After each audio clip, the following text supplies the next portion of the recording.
Thank you very much, dear Mr. Kapferer, dear presidents, dear Mr. Kempemann, dear Mr. Simon. You just ended up with the football and the Euro. I'm from Slovakia, so I can tell you what my wish would be. Because when you talk about the football, especially with the UK, they always tell you that there is always one result. That Germany is in the final, and in the Germany wins on penalties. So in this case, I wouldn't be in the final with the Germany, and you can win on penalties. I mean, that would be great thing for all of us. But I really would like to thank you very much for the kind invitation to your BDEW Congress. I was here the last year, and at that time, I was requesting you to be active in the European debate, to be active in the public consultations which you organized, and I really would like to thank you because you are. You are a very active player on the European level. You are in frequent contacts with us. I'm very often talking to your members when you are visiting Brussels, and we very much appreciate your input and your contributions. To Mr. Kapferer, I really would like to congratulate on his appointment, and I would like to wish him all the best for this very demanding job. And I also would like to appreciate and thank to Mrs. Miller for the excellent relations we established, and she kind of introduced me to your associations, and I very much appreciate it, and I would like to thank her for that also at this occasion. When I was here the last time, I was telling you what we are planning to do, how we would like to tackle the energy and climate issue, and what does it mean, the energy union. So I thought that today I will give you a little bit of brief, what we have accomplished over the last year, or what we are planning to do this year. And I will try to round it around, I would say, the leitmotif of your today's conference, and this is the change. And I think the change really is already happening. It's all around us. It's happening in all 28 EU member states. It's happening to all of our stakeholders, be it in the energy sectors, in industry, in science, in academia. This was clearly confirmed to me in all my trips which I did in the framework of our energy union tour. And the prediction was very clear. There will be more change and more dynamic change in the coming years. So we will see the big evolutions of the new technologies for decarbonization. There will be more pressure to have more flexible energy system, and there will be more role and stronger role for our consumers and the digitization taking place in general. I would say the change is also very visible at this venue, because this magnificent station just shortened travel time from Berlin to Dresden in 19th century. By Wilhelm II, it was transformed into his avant-garde Postbahnhof as a distribution point for mail and parcel from all over the world, and today it became the place where you exchange the ideas, where you think about the future, and where you discuss and debate very important topics. So I think this is very symbolic for the future of the energy sector of Europe and Germany as well. It's quite clear, and I think from the really interesting and fascinating intervention and presentations we heard already this morning, it's quite clear that economy is at the crossroad, and I think every single economic operator feels it. One of the reasons for that is that the developments in the technology, which a few years ago would be considered just a science fiction, are already happening, and are happening very fast. The power of computing has accelerated by the factor 2 a year, which leads to unimaginable exponential growth.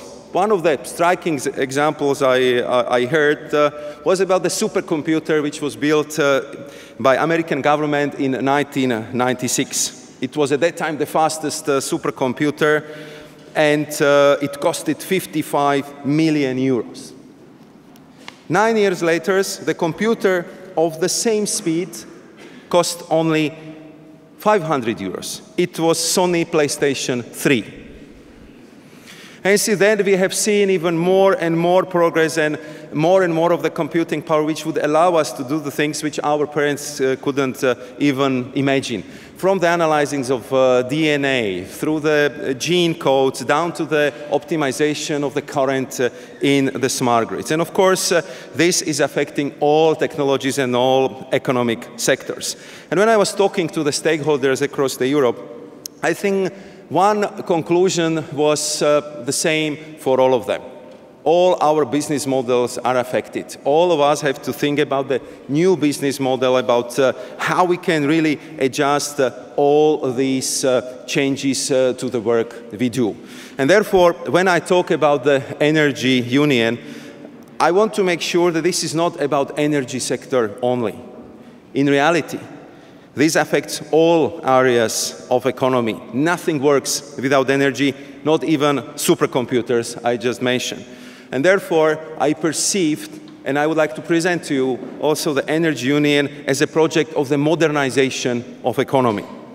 And that is why our President, Jean-Claude Juncker, decided that we need much more integral approach if it comes to energy and climate policies, that we have to abandon this traditional view when you talk about the energy policies, that you talk about the power generation, power distribution, and power consumption, that we need to treat the energy in the broadest sense as a cross-cutting policy, which is strongly tied together with related areas like transport, like agriculture, if we are talking about the greenhouse gas reduction, about research and investment, about the competition rules, which have been already discussed this morning, about consumer rights, about better regional and urban planning, and of course about foreign and development policies.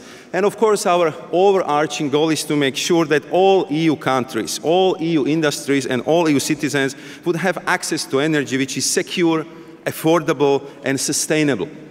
And this triangle, I know it's not new, but the understanding is growing that this can only be achieved through European internal market and through better policy coordination between the member states. So let me say a few words about advancement of this project, what we have accomplished so far. As you can imagine, past 15 months we've been extremely busy. Last February we presented Energy Union strategy, and several weeks later we presented our first legislative package where we presented the revision of Europe's carbon trading system, to which I will come in a minute. We also addressed the energy labeling issue, which is very often ridiculed by the press, but at the same time I am a big believer that this legislation is promoting the innovation, is helping the consumers and is setting high standards for our industry, not only for the European markets, but they are then known as high quality products everywhere abroad. And most importantly, they help us to save until 2020 the same amount of energy which is consumed by Italy in 1 year. So I think that's really worth trying. Currently, the negotiations between the European Parliament and member states are making a good progress, and I hope that during the next presidency, which will be held by Slovakia, we could conclude these files. We also presented the communication and what was also already discussed this morning about the better deal for the consumers. We call it New Deal for Consumers because it's quite clear that in the future consumers would require more information. They would like to have more and better choice. We would need to offer them more flexibility. We will see more decentralization. We will see, and I think you, Germany, are a prime example of that, how the prosumer movement is quickly developing, and of course, the digitization would be keyword in this regard. In November of the last year, we presented the first State of the Energy Union report, which is developing a very important governance tool of the Energy Union. And I believe that it would help us to streamline and simplify the various reporting obligations of the member states to the Commission, from the Commission to the member states. But more importantly, I'm very happy that through this State of the Energy Union report, we kind of reserved our place in political calendar of the European Union. As we discussed macroeconomics and euro in the spring, I think we need to discuss energy and climate policy every autumn. It's a very important topic for the whole industry, and we need to have a place for that in the political calendar. When we've been preparing the State of the Energy Union report, of course, we've been in close contact with all member states. I think we never got into such a detailed discussions on the energy, on climate policy, on all 5 dimensions of the energy union, and we wanted to understand where each country stands, what are their strengths, what are their weaknesses, how they would like to develop their energy system, what we can do to help to interconnect our member states better, how they see the competition on domestic markets, what they are ready to do for vulnerable consumers, and how they want to achieve the climate targets. how we can pool our resources to focus better on research and innovation and introduce more of a regional cooperation in Europe. In December, I think, all been very pleased with the historic agreement which was achieved in Paris. You know very well that without Europe, this deal would never happen. It was not only about the negotiation in Paris itself, but it was all diplomatic effort preceding that conference. And I think that we could be, as Europeans, very pleased that after Paris, the fight against climate change became the global effort, that it's now the effort of the global community, and that Europeans would not feel any longer as a lonely fighter where other major economies are having or second thoughts, are not doing as much as we could. Now this will be changed because we have a binding agreement which would be obligatory for all important economies, and I think that happened thanks to the good coordination of the Europeans. And I'm very glad to say that within coming weeks we will propose the ratification document so this agreement could be ratified by the European Union. We started this year by another milestone, which was the adoption of the security of energy supply. And the package was containing the more proposals how to increase transparency of intergovernmental agreements, introduce new LNG strategies, and we've been also highlighting the importance on more diversification if it comes to the sources and supplies of gas to make sure that we would minimize the potential risk of disruptions. The process is going on. I think we had quite good discussion among the energy ministers on Monday in Luxembourg. The same process is taking place in the European Parliament. So I believe that we will find the good solution, even though I understand that at some particular aspect the negotiations are pretty challenging. But nobody disputes the importance of regional cooperation. Nobody disputes the element of and importance of solidarity. And I believe that around these two key elements we will find the common grounds. When you've been referring to the importance of infrastructure in Germany, I think this is the same important element when we are discussing the energy union all around Europe. Therefore, we decided that we need to put new, sharper focus on how we deal with the infrastructure, how we can improve the interconnections among our member states. In November, we approved the list of 200 projects of the common interest in the area of gas and electricity, and we want to make sure that by 2020 we would have at least 10% interconnection rate, and we would get this number to the 15% by 2030. Sometimes it really requires political involvement. Sometimes it requires better financial support. Sometimes more of expertise is needed. And we are ready to offer all of that, and we have seen the first results because the projects which took place on Iberian Peninsula, the fact that we managed to link the Baltic regions with the rest of Europe, all the work which is done for Southeast Europe to offer each of these countries which have been heavily dependent on one supplier, 3 different choices of supply of gas is quite remarkable, and I think that we need just to accelerate our work in this area. Big project of true diversification, because here we are talking about new route, new gas, new suppliers, is Southern Gas Corridor. Again, it's a mega project which is almost 4,000 kilometers long. It will bring the Caspian gas from Azerbaijan to Europe. And again, I'm very glad to say that this should be completed on time. I just attended the groundbreaking ceremony in Thessaloniki in Greece, which is just the proof that the plans to have new Caspian gas in Europe by 2020 are very real. And I just want to say that this is just the beginning, because we have this infrastructure in very strategic region, close to Turkmenistan, close to Iran, close to northern Iraq, close to Eastern Mediterranean. So the possibility to scale up this project are very real, and I think that this would really offer us another route, another corridor through which the EU can diversify the supports. On Monday this week, the 9 member states and European Commission signed a political declaration on energy cooperation between the North Sea countries. And I think that this is a truly remarkable milestone, and I am very much personally attached to this project because until now the North Sea has been seen as some kind of infrastructural obstacle. And now we transform the perception of the North Sea as a source of vast renewable energy. Wind first, ocean, tidal energy later. From the obstacle, we see the space through which the countries are getting more and more interconnected, and I believe that this would be additional source of the energy which would be definitely needed in Europe. And of course, the Germans' geographical location for this would be absolutely crucial, and the initiatives like BAKE Group, Pentalateral Forum for Regional Cooperation and Security of Electricity Supply are excellent example what can be achieved on regional level and how can we cooperate and coordinate across the border so much that I even found the references to this cooperation as a mini energy union. I was listening very carefully this morning, and I think it was quite confirmed that when it comes to the Energiewende, that the discussions are difficult, and sometimes I would say even painful.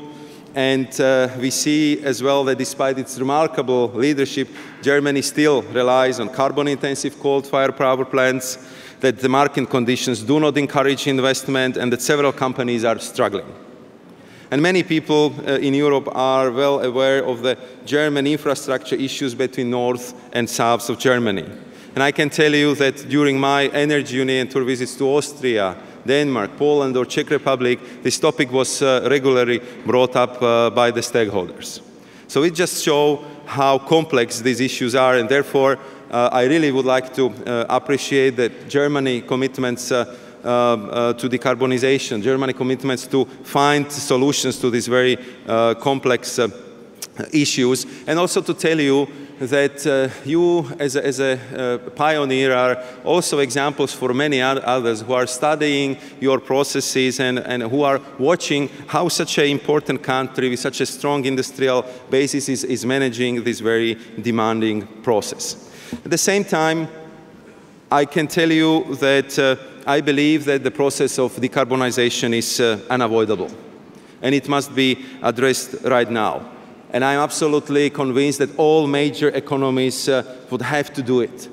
So we paid some dues, being the first in decarbonizing and decoupling our growth from the greenhouse emissions. But I believe that it would also be transformed as our first mover advantage, because nobody gathered more experience than you. Nobody has more practical evidence what this process represents than your companies and that your operators. And therefore, I fully acknowledge that dealing with the 28 member states within the energy union is very challenging, but I can imagine that also finding the solution between federal institutions and 16 land governors is not much easier. But again, to see how the Chancellor, Vice Chancellor and 15 Prime Ministers of the region have recognized the importance of this issue is just good examples that how the solution should be found. And I know that today the agreement which was achieved the last week should be approved by the government. I open my discussion about my intervention by highlighting the importance of change.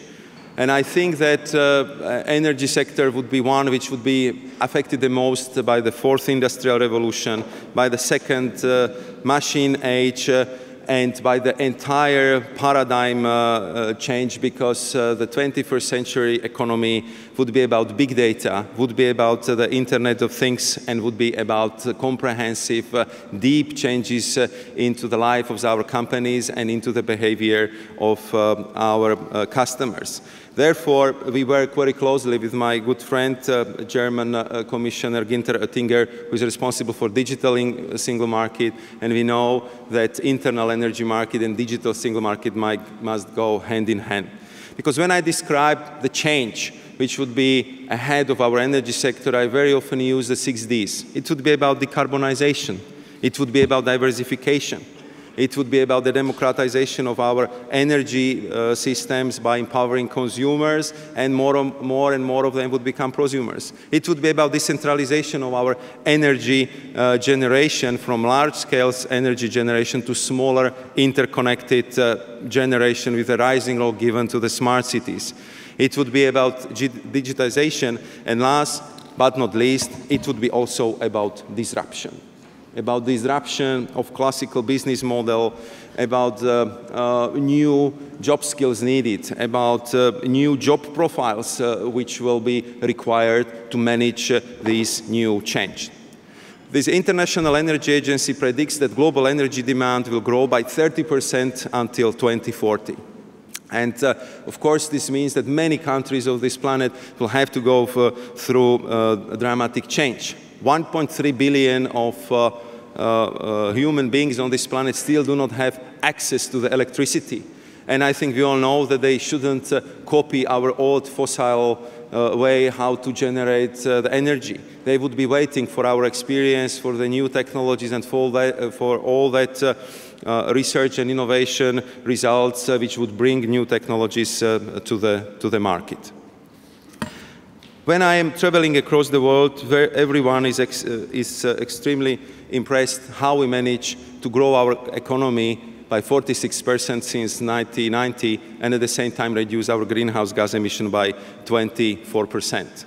At the same time, I'm telling them that we are very proud of that achievement, but we know that to get to our new goals for 2030 and to decarbonize by at least 40%, we need to achieve much more in research and innovation. Therefore, I was very glad that EU joined the Mission Innovation Initiative launched in Paris during the COP21 meeting, with the support of Bill Gates and many other breakthrough entrepreneurs. And of course, the goal is to provide clean energy innovation.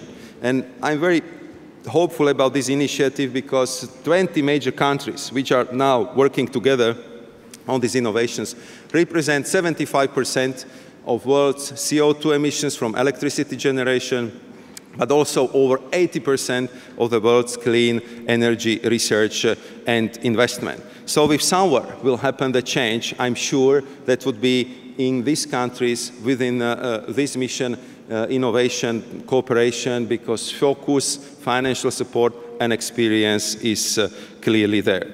And I believe that it would help us to achieve our targets for 2030, where, of course, we would rely on a revised emission trading system. That should be one of the major driving forces how to get to our targets of reduction of at least 40% of greenhouse gas emission. And it would also help us to tackle the flaws which have been in the previous system. Currently, the price of carbon, or 6 or 7 euros, is clearly not representing all the negative externalities of the carbon. It prevents the investments into the innovation, and the calls I hear from the energy sector in particular is that we need to make sure that the system works better. Therefore, we introduced the Market Stability Reserve, which would put 800 million allowances from the system by 2019 and put it into the deep freezer. Therefore, we transformed the proposal for post-2020 period to make sure that we would achieve the levels which was agreed by our leaders by 2030. And we want to make sure that energy sector is not only one where the gains from tackling climate change are expected, that we need to make sure that also other sectors, like building sectors, like transport or agriculture, would also contribute their fair share. And for that, we are preparing the proposal which will be presented before summer break on so-called effort sharing decision. This would mean that we would propose for every member state 1%, one number, by which they have to reduce the greenhouse gas emission exactly from these three sectors. And you've been already talking about the buildings, so we know that the potential in these three areas of buildings, transport and agriculture are enormous. By the end of the year, we want to react to the change which is clearly happening on our electricity market. I think that it's quite clear that we need new electricity market design. That the traditional picture of big power plant based on fossil fuels supplying the whole region, and the government looking for making sure that we will have enough of energy supply for the whole country is already outdated. Today, it's quite clear that the move towards the decentralized supplies increases the number of involved players, and that energy consumers are becoming more and more active.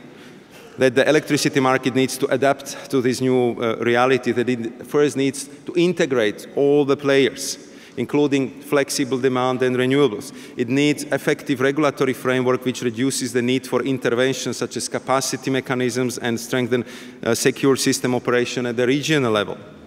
In a system with more and more generation with very low marginal cost, allowing for scarcity prices is key to ensuring viable and investment-friendly energy system.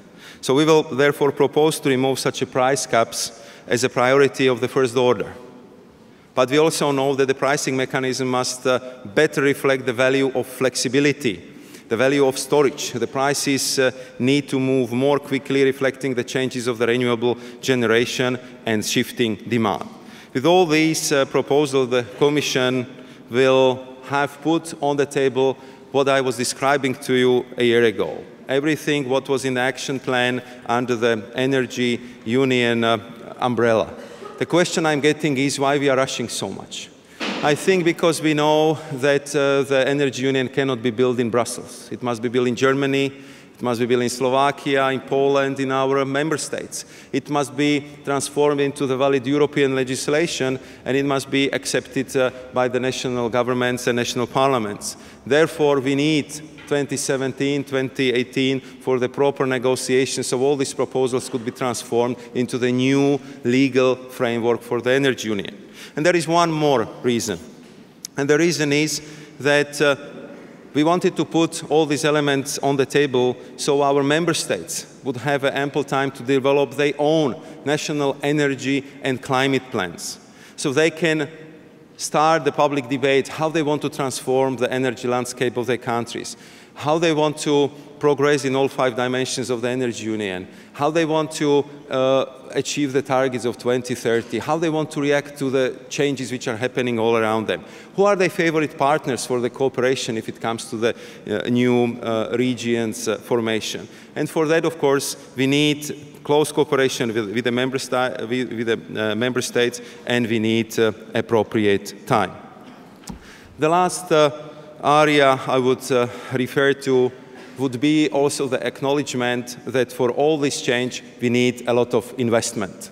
And of course a lot can be done through European funds. If I talk about research and innovation, clearly Horizon 2020 with its 80 billion euros of funding available for the next 7 years is clearly one of the addressees. Almost 6 billion is reserved for research and innovation, especially in the area of energy and climate change. A lot can be done through the structural funds, where 23 billion is reserved for energy projects, and where the 76 billion in regional development fund itself is allocated for the transition to the low carbon economy. But we know that all this is not enough. We need to leverage the private capital. We need to demonstrate what the public-private partnership could do, and therefore we introduced the Juncker Investment Fund, through which we want to mobilize 315 billion euros within a few years.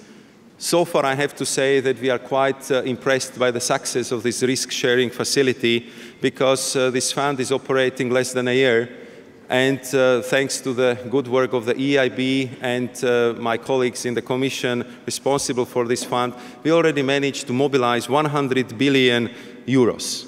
And I'm sure that it would be good news for you if I tell you that most of the projects are being realized in your area, in energy, in infrastructure, in energy efficiency. So the projects like energy efficiency of residential buildings in France, offshore wind in the UK, or extension of the gas networks across Spain, these are just of the few examples which have been funded by the Juncker Investment Fund. So if you allow me to conclude, again, by thanking you for your kind invitation and for highlighting just two elements which are very important for me to mention at this stage. One is technology, and second one is Europe. Because I believe that technology will allow our economies to grow while bringing down greenhouse gas emissions.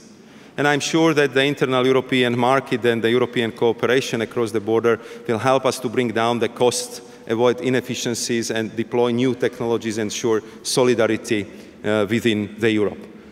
But one thing is absolutely clear, that in the end, Energy Union will become the next major integration project of the European Union only if it's taken up by you, by the energy providers, consumers, service providers, industry, and citizens across Europe, and of course here in Germany, in Europe's biggest economy.